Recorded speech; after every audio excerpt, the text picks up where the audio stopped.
नमस्कार। आदर्श शिक्षा समिति सिरोही की ऑनलाइन कक्षा में एक बार फिर से आपका हार्दिक स्वागत, अभिनंदन। पिछले कालांश में हम पढ़ रहे थे प्राकृतिक वनस्पति एवं वन्य जीवन संसाधन के विषय में। हमने प्राकृतिक वनस्पति एवं वन्य जीवन संसाधन के विषय में पढ़ते हुए जैव मंडल और परितंत्र के विषय में पढ़ा था। किस प्रकार से परितंत्र को सुरक्षित रखने के लिए सब प्रकार के वनस्पतियों का और वन्य जीवों का होना कैसे आवश्यक है, कैसे हमारी खाद्य श्रृंखला या हम एक दूसरे पर किस प्रकार से आश्रित हैं, कैसे हम एक दूसरे के परितंत्र को सुरक्षित रखने में यानी जीवन को सुरक्षित रखने में हम एक दूसरे के किस प्रकार से सहायक है, ये हमने पिछले अध्याय में पढ़ा था। हम सब जानते हैं कि मनुष्य का भोजन पूर्ण रूप से वनस्पति या वन्य जीवों पर निर्भर करता है और जिन वन्य जीवों के ऊपर मनुष्य का भोजन निर्भर करता है वे वन्य जीव भी कहीं ना कहीं अपने भोजन के लिए वनस्पति पर पूर्ण रूप से आश्रित हैं। यानी हम कह सकते हैं कि भोजन की जो पूरी श्रृंखला है वह एक दूसरे से सतत रूप से जुड़ी हुई है। वैसे ही अच्छी वनस्पति के लिए, अच्छी फसलों के लिए, अच्छे पर्यावरण के लिए सब प्रकार की वनस्पति का और सब प्रकार के वन्य जीवों का अपना विशेष महत्व है। आज हम पढ़ेंगे प्राकृतिक वनस्पति का वितरण। किस प्रकार से प्राकृतिक वनस्पति का वितरण है और वनस्पति कितने प्रकार की होती है। तो वनस्पति की वृद्धि मुख्य रूप से तापमान और आर्द्रता पर निर्भर करती है। यानी किस प्रकार की वनस्पति कौन से क्षेत्र में होगी और उसकी कितनी वृद्धि होगी, यह वहाँ के तापमान और वहाँ के वातावरण की जो आर्द्रता है उस पर निर्भर होती है। वनस्पति को पूरे विश्व के यदि वनस्पति को हम यदि देखें तो उसको हम मुख्य रूप से 4 वर्गों में रख सकते हैं। पहला है वन, दूसरा है घास स्थल, तीसरा है गुल्म और चौथा है टुंड्रा। अब ये जो वन है, इन वनों का अर्थ है सघन वन, जहाँ बहुत सघन वनस्पति होती है, बड़े बड़े पेड़ होते हैं, सदाबहार वन होते हैं। तो ऐसे जो वन हैं वो सामान्यतः जहाँ अधिक वर्षा होती है या वर्ष में जहाँ वर्षा का औसत जो है वो बहुत ज़्यादा रहता है, ऐसे क्षेत्रों में वन होते हैं। दूसरा है घास स्थल, जहाँ सामान्य वर्षा होती है, तापमान भी सामान्य रहता है, आर्द्रता भी जहाँ की सामान्य होती है, वहाँ पतझड़ी वन पाए जाते हैं और सामान्यतः घास के मैदान पाए जाते हैं जो पशु चारण के लिए सर्वाधिक उपयुक्त होते हैं। तीसरा है गुल्म, वह क्षेत्र जो शुष्क होते हैं। हम सब जानते हैं कि रेगिस्तानी क्षेत्र में जहाँ वर्षा कम होती है वो शुष्क क्षेत्र होते हैं और वहाँ पर जो वनस्पति पाई जाती है वो गुल्म कही जाती है। हमने भी राजस्थान के पश्चिमी हिस्से की वनस्पति देखी है तो सामान्यतः कंटीले पेड़ पौधे होते हैं जिनकी जड़ें बहुत गहरी जाती है, जिनके कारण से वे पौधों के पत्तों से होने वाला वाष्पोत्सर्जन भी नहीं हो और बहुत गहराई से भी पानी को सोख करके अपने जीवन को चला सकें। दूसरा है ध्रुवीय प्रदेश जो होते हैं, वहाँ जो एकदम बर्फीले क्षेत्र होते हैं, उन बर्फीले क्षेत्रों में आप बहुत कह सकते हैं जहाँ बहुत ज़्यादा शीत रहता है, जहाँ बहुत ज़्यादा ठंड रहती है, वैसे क्षेत्रों में जो वनस्पति पैदा होती है उसको हम टुंड्रा वनस्पति कहते हैं। आज हम देखते हैं कि ये जो चारों प्रकार के वन हैं, इनको नुकसान का जो प्रमुख कारण है वो है बढ़ती जनसंख्या वनों के लिए नुकसानदेह है। जनसंख्या लगातार बढ़ रही है। हम आज से यदि 200-300 वर्षों पहले की जनसंख्या की और वर्तमान की जनसंख्या की यदि हम तुलना करते हैं तो हम पाएंगे कि आज बहुत तेज गति से जनसंख्या जो है उसमें वृद्धि हुई है और बढ़ती जनसंख्या के साथ साथ जनसंख्या की विभिन्न प्रकार की मांगें बढ़ती है।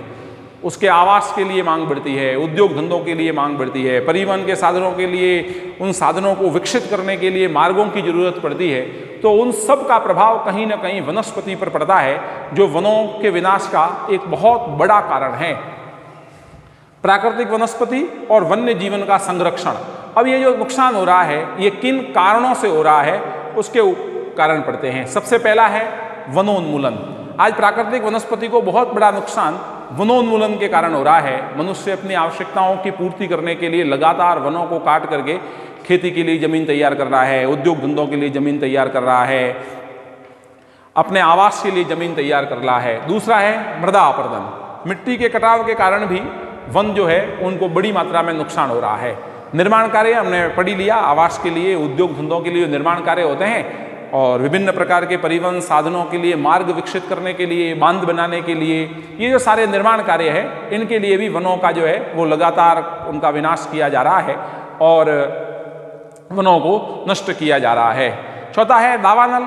कई बार हम जानते हैं, हम भी जिस क्षेत्र में रहते हैं वहाँ आबू पर्वत पर कई बार हम सब देखते हैं कि जंगलों में आग लग जाती है। अभी भी ग्रीस नाम का एक देश है, वहाँ जंगलों में बहुत भयंकर आग लगी हुई है। थोड़े समय पहले, 2 वर्ष पहले ऑस्ट्रेलिया के जंगलों में बहुत भयंकर आग लगी थी, अमेरिका के जंगलों में आग लगी थी। तो गर्मी के कारण, पेड़ पौधों के घर्षण के कारण, कई बार कुछ लापरवाह लोग होते हैं जो जंगल में घूमने जाते हैं, उनकी किसी क्रिया के द्वारा जंगलों में आग लग जाती है और बहुत बड़ी मात्रा में जंगल जो है वो जल करके नष्ट हो जाते हैं। चौथा है भूस्खलन। हमारी मानवीय क्रियाएं जो है वो आज जंगलों में, पहाड़ों में, सब जगह पहुंच गई है और उसके कारण लगातार भूस्खलन हो रहा है और उस भूस्खलन के कारण भी बड़ी मात्रा में जो है वो वृक्षों का विनाश हो रहा है, वनों का विनाश हो रहा है। ये तो वनस्पति जो है, प्राकृतिक वनस्पति, उसके विनाश के कारण है। ऐसे ही वन्य जीवन जो है उनका विनाश कैसे हो रहा है, तो उसका एक बड़ा कारण है शिकार। आज लगातार वन्य जीवों की संख्या जो है वो घट रही है और उसका एक बहुत बड़ा कारण है शिकार। दूसरा है पशु खाल। कुछ पशुओं की खाल जो है वो बाजार में महंगी बिकती है, लोग उसको पहनने का शौक रखते हैं, उसके लिए भी बहुत महत्वपूर्ण और बहुत जो हमारी परितंत्र के लिए बहुत आवश्यक जंतु है उनको मारा जाता है। फिर है चमड़ा। हम विभिन्न प्रकार के वस्त्रों को पहनने के लिए, जूतों के लिए, बेल्ट के लिए, विभिन्न प्रकार की सजावटों की सामग्री में चमड़े का उपयोग करते हैं, तो उसके लिए भी वन्य जीवों का विनाश किया जा रहा है, उनको मारा जा रहा है। कई वन्य जीवों के नाखूनों का लोग शौक रखते हैं, उसको पहनने के लिए बहुत महंगे बिकते हैं, तो उनके लिए उनका नाश करते हैं। दांतों के लिए, पंखों के लिए, सींगों के लिए। कई प्रकार के जानवर ऐसे हैं जिनके सींगों से एक प्रकार की भ्रांति फैलाई जाती है कि विभिन्न प्रकार की बीमारियों का इलाज होता है, तो उसके कारण से भी वन्य जीवों का जो है वो लगातार शिकार किया जा रहा है और उनकी संख्या जो है वो लगातार घट रही है। अब इन संरक्षणों के क्या उपाय हैं, यानी ये जो प्राकृतिक वनस्पति और वन्य जीवन का ह्रास हो रहा है उसको हम कैसे रोक सकते हैं, तो उसके लिए हमारी सरकारों ने कुछ राष्ट्रीय उद्यान, वन्य जीव अभ्यारण्य, जैव मंडल निशय ऐसे बनाए हैं जिनके अंदर प्राकृतिक रूप से जो जानवर रहते हैं उनको सब प्रकार से संरक्षण दिया जाता है। वहाँ अवैध शिकार जो है वो पूर्णतः प्रतिबंध होता है, किसी भी प्रकार से वहाँ शिकार नहीं किया जा सकता। लोगों की आवाजाही को वहाँ प्रतिबंधित किया जा सकता है ताकि वहाँ सब प्रकार के जानवर जो है वो स्वतंत्र विचरण कर सकें, अपने प्राकृतिक आवास में रह सकें और उनकी संख्या जो है वो बढ़ सके, क्योंकि आज विभिन्न प्रकार के जो जीव जंतु है उनकी संख्या लगातार घट रही है। एक प्रकार से हम कह सकते हैं कि वो लुप्त होने के कगार तक पहुँच गए हैं, तो उनकी संख्या को बचाने के लिए राष्ट्रीय उद्यान, वन्य जीव अभ्यारण्य और जैव मंडल निशय यह बनाए जा रहे हैं। साथ में ही इनके प्राकृतिक वनस्पति और वन्य जीवन के संरक्षण के लिए हम कुछ विभिन्न जागरूकता कार्यक्रम भी चला सकते हैं और विभिन्न प्रकार के जागरूकता कार्यक्रम जो है वो चलाए जा भी रहे हैं। तो क्या क्या ऐसे प्रमुख कार्यक्रम हो सकते हैं? सामाजिक वानिकी को बढ़ावा देना, जिससे लोगों का वनस्पति के प्रति रुझान बढ़ सके, वनस्पति लगाने में उनको विशेष रुचि पैदा हो सकें, वृक्षों का संरक्षण करने में उनकी भूमिका बढ़ सके, तो सामाजिक वानिकी को बढ़ावा देना, वन महोत्सवों का आयोजन करना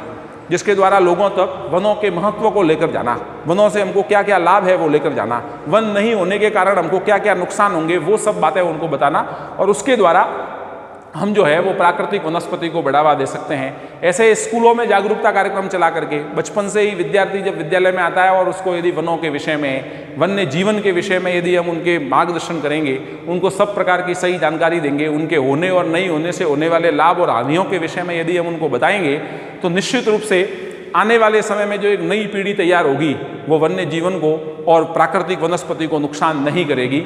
साथ में ही कुछ अंतर्राष्ट्रीय कानून भी बने हुए हैं, उनके द्वारा भी वन्य जीवों के संरक्षण के लिए, प्राकृतिक वनस्पति के संरक्षण के लिए उपाय किए जा रहे हैं। आज बहुत सारी ऐसी प्रजातियां हैं जो विलुप्ति के कगार पर है, तो ऐसी एक डाटा बुक बना करके भी कौन कौन सी प्रजातियां विलुप्ति के कगार पर है, उनको कैसे बचाया जा सकता है, उनके लिए भी विभिन्न प्रकार के देशों में विभिन्न सरकार अपने अपने स्तर पर विभिन्न प्रकार के प्रयत्न कर रही है और कुछ जातियों को बचाने में और उनकी संख्या को बढ़ाने में हमको सफलता भी प्राप्त हुई है।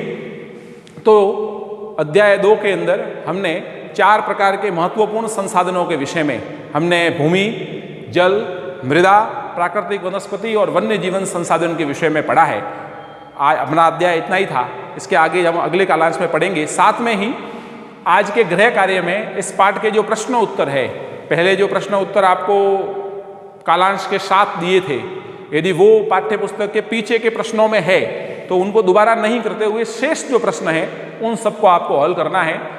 अगले कालांश में हम पढ़ेंगे अगला अध्याय। नमस्कार, धन्यवाद।